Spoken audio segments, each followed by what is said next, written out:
Picture this: a grand palace ballroom in 1904, glittering with chandeliers and filled with the most powerful families in Europe. Kings, queens, princes, and princesses dancing in their finest silks and jewels. But underneath all that splendor, something invisible is spreading through their bloodlines. Something that will kill their sons, topple empires, and change the course of world history forever. They called it the royal disease. Doctors today call it Hemophilia B, and it all started with one woman who never even knew she carried it. Queen Victoria of England, the grandmother of Europe, the woman who ruled the largest empire the world had ever seen. She gave her children kingdoms, titles, and crowns, but she also gave them something else, something written into their very DNA. A genetic mutation so rare that it affects only 1 in every 30,000 people. And somehow, against all odds, it showed up in her genes. Nobody knows exactly how or why. Some scientists think it was a spontaneous mutation in her father's sperm. He was 52 years old when Victoria was conceived, and older fathers have higher rates of genetic mutations. Others wonder if it came from her mother's side, hidden for generations until it finally revealed itself. But however it happened, Victoria became a silent carrier of a death sentence that would echo through 9 royal houses across the continent. Here's the thing about hemophilia that makes it so devastating. It's what geneticists call an X-linked recessive disorder. Women have 2 X chromosomes, so if one carries the mutation, the other can usually compensate. They become carriers mostly unaffected themselves. But men only have 1 X chromosome. If they inherit the mutated one from their mother, there's no backup, no safety net. Their blood simply won't clot properly. A bruise can become internal bleeding. A small cut can become a life-threatening emergency. A bump on the head can cause a brain hemorrhage. And in the 19th century, before modern medicine, before blood transfusions and clotting factor treatments, it was essentially a death sentence that just took its time arriving. Victoria had 9 children, 4 sons and 5 daughters. Her firstborn son, Bertie, who would become King Edward VII, was fine. He didn't inherit the mutation. Lucky break. But her 8th child, Prince Leopold, wasn't so fortunate. From the moment he was born in 1853, something was clearly wrong. He bruised at the slightest touch. His joints swelled up painfully after minor bumps. By the time he was a toddler, Victoria knew her son had the same condition that had killed her uncle, the Duke of Gloucester's son, decades earlier. Back then, they didn't have a name for it. They just knew that some boys bled and bled and bled, and nobody could make it stop. Leopold's childhood was a nightmare of protective restrictions. While his brothers learned to ride horses and fence and engage in all the rough-and-tumble activities that young princes were expected to master, Leopold was kept inside, wrapped in cotton wool, as the Victorians would say. He was brilliant, sensitive, and artistic. He loved music and literature, but he also desperately wanted to be like other boys. And occasionally, he would rebel against his mother's suffocating protectiveness. Those rebellions usually ended in bleeding episodes that would leave him bedridden for weeks. The worst incident happened when he was 10 years old. He slipped on a staircase at Buckingham Palace. Just a simple fall, the kind that any other kid would shake off with maybe a scraped knee. But Leopold's knee swelled to twice its normal size. The bleeding inside his joint wouldn't stop. He developed a fever. The royal physicians tried everything they knew, which honestly wasn't much. Ice packs, pressure bandages, prayers. For 3 months, the young prince lay in agony, and there were genuine fears he wouldn't survive. He did, but his knee never worked quite right again. He walked with a limp for the rest of his life. Despite everything, Leopold grew up. He went to Oxford University, which his mother only allowed because he promised to be careful. He fell in love. He married Princess Helen of Waldeck and Piedmont in 1882. They had 2 children together. For a brief moment, it seemed like Leopold might actually live a full life. But hemophilia doesn't forgive. And it doesn't forget.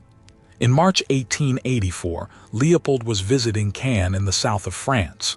He was 30 years old. By all accounts, he was being careful, avoiding the physical activities that might trigger a bleeding episode. But on March 27th, he slipped and fell in the clubhouse of the Cannes Yacht Club. Hit his head. It wasn't even a particularly bad fall. Most people would have gotten up, rubbed their head, maybe felt embarrassed, and moved on with their day. Leopold went back to his hotel room, lay down, and never woke up. The bleeding inside his skull was slow but relentless. By the next morning, he was dead. Victoria was devastated. She'd lost children before, but Leopold's death hit differently because she knew it was her fault. Not morally, of course. She couldn't have known she carried the mutation. Genetics wasn't even a proper science yet, but on some deep maternal level, she understood that something in her blood had killed her son. And the worst part, she'd already passed it on to the next generation.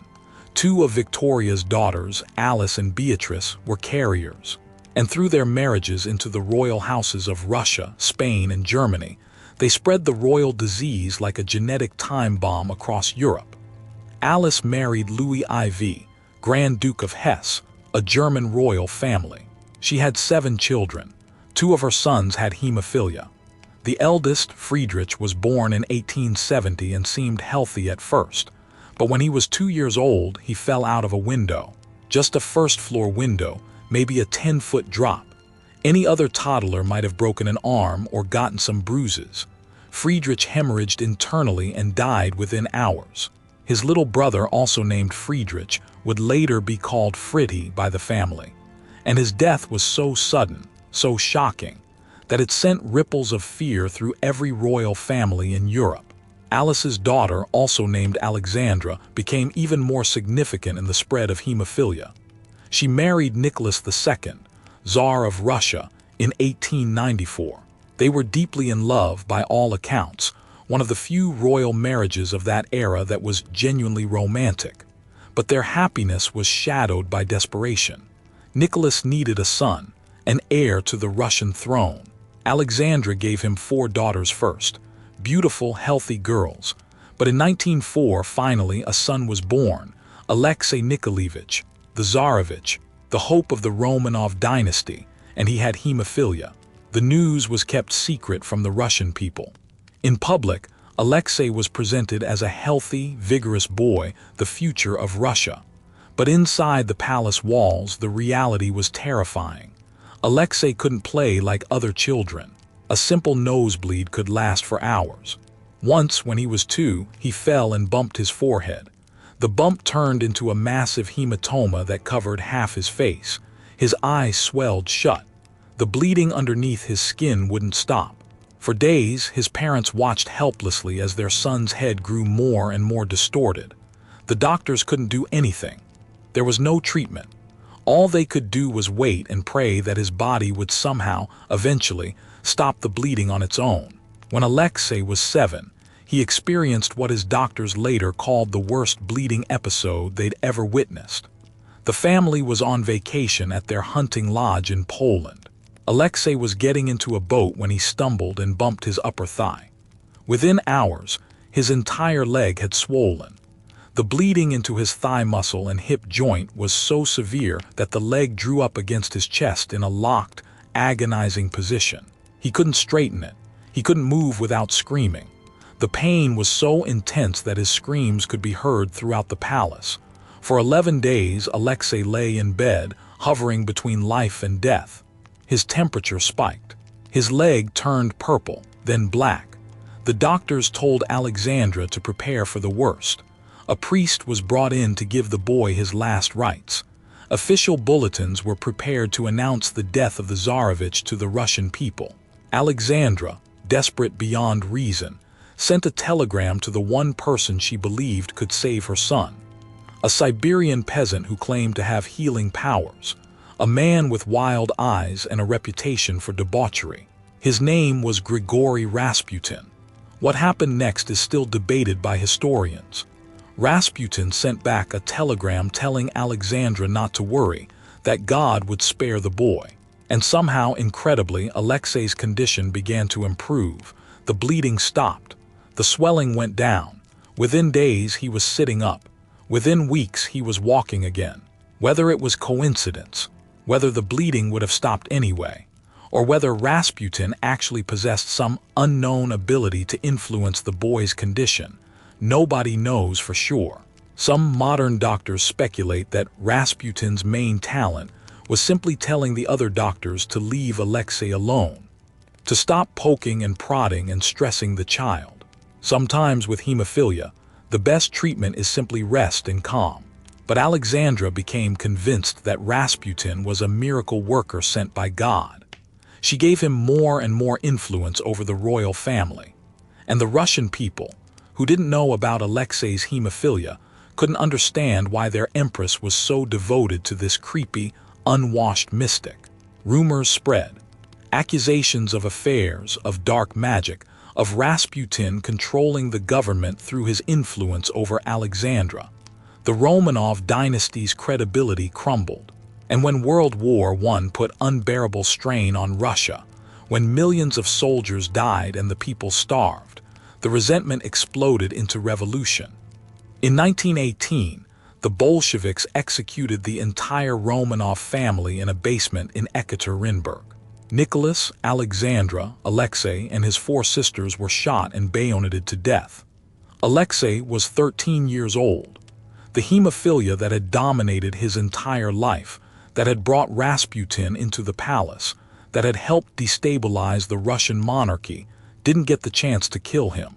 The revolution did it first. But the royal disease didn't stop with Russia. Victoria's other carrier daughter, Beatrice, married Prince Henry of Battenberg. They had 4 children. 2 of their sons, Leopold and Maurice, had hemophilia.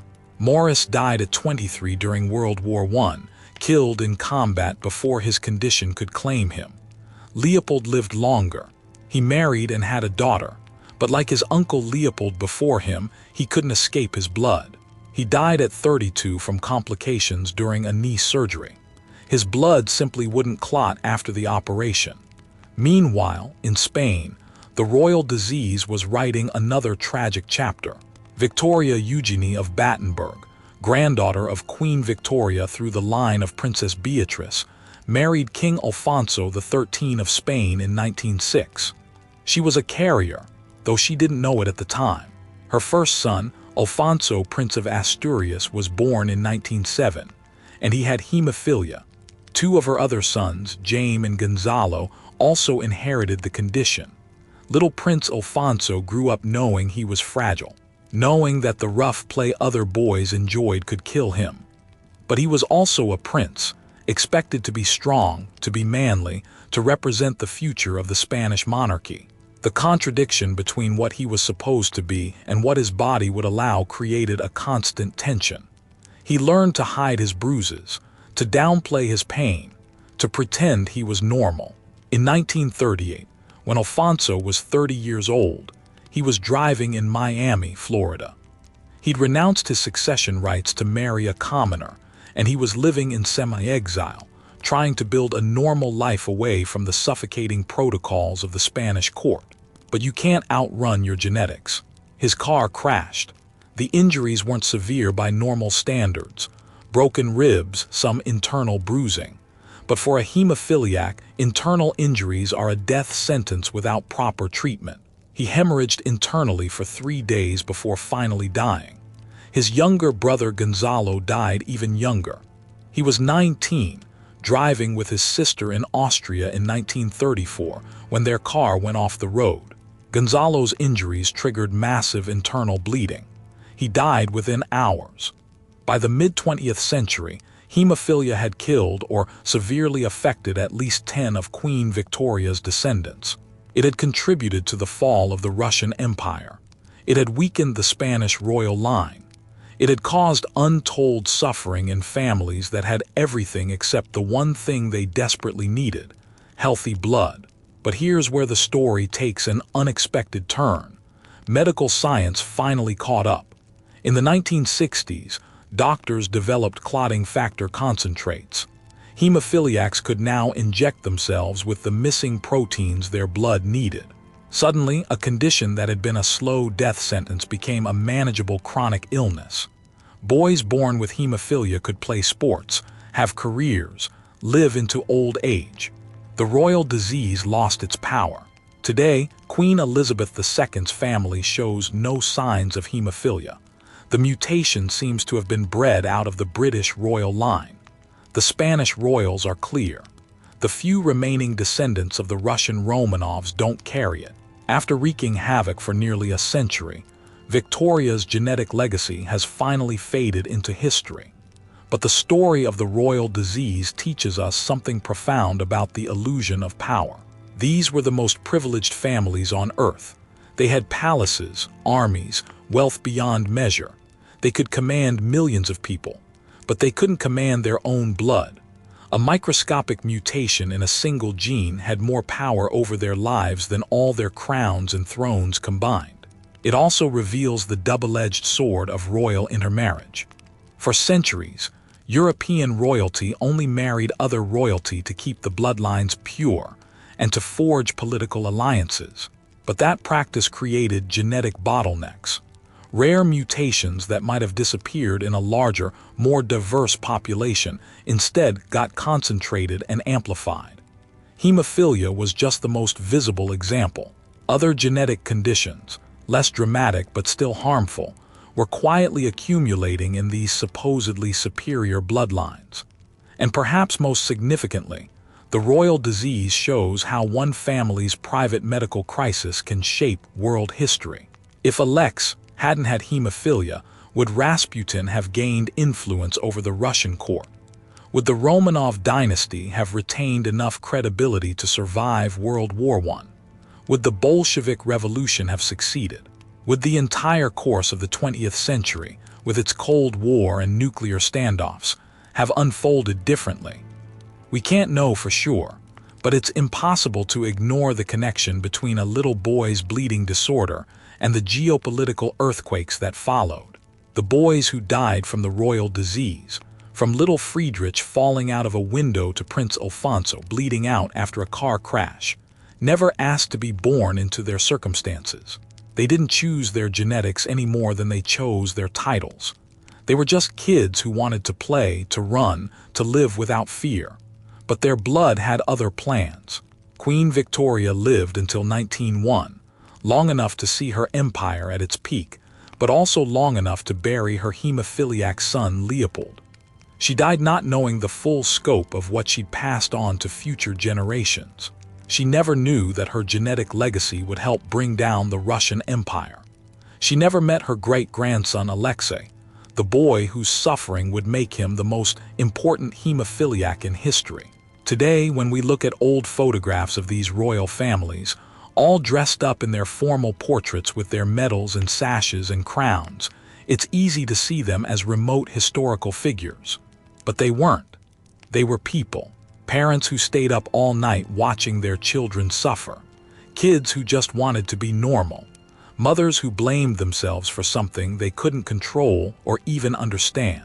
The royal disease is gone now, at least from the families it once terrorized. Modern medicine defeated what royal power never could.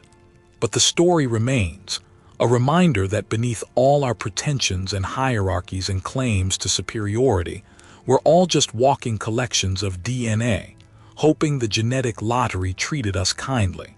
And sometimes, the most powerful lesson comes from realizing that even kings can bleed.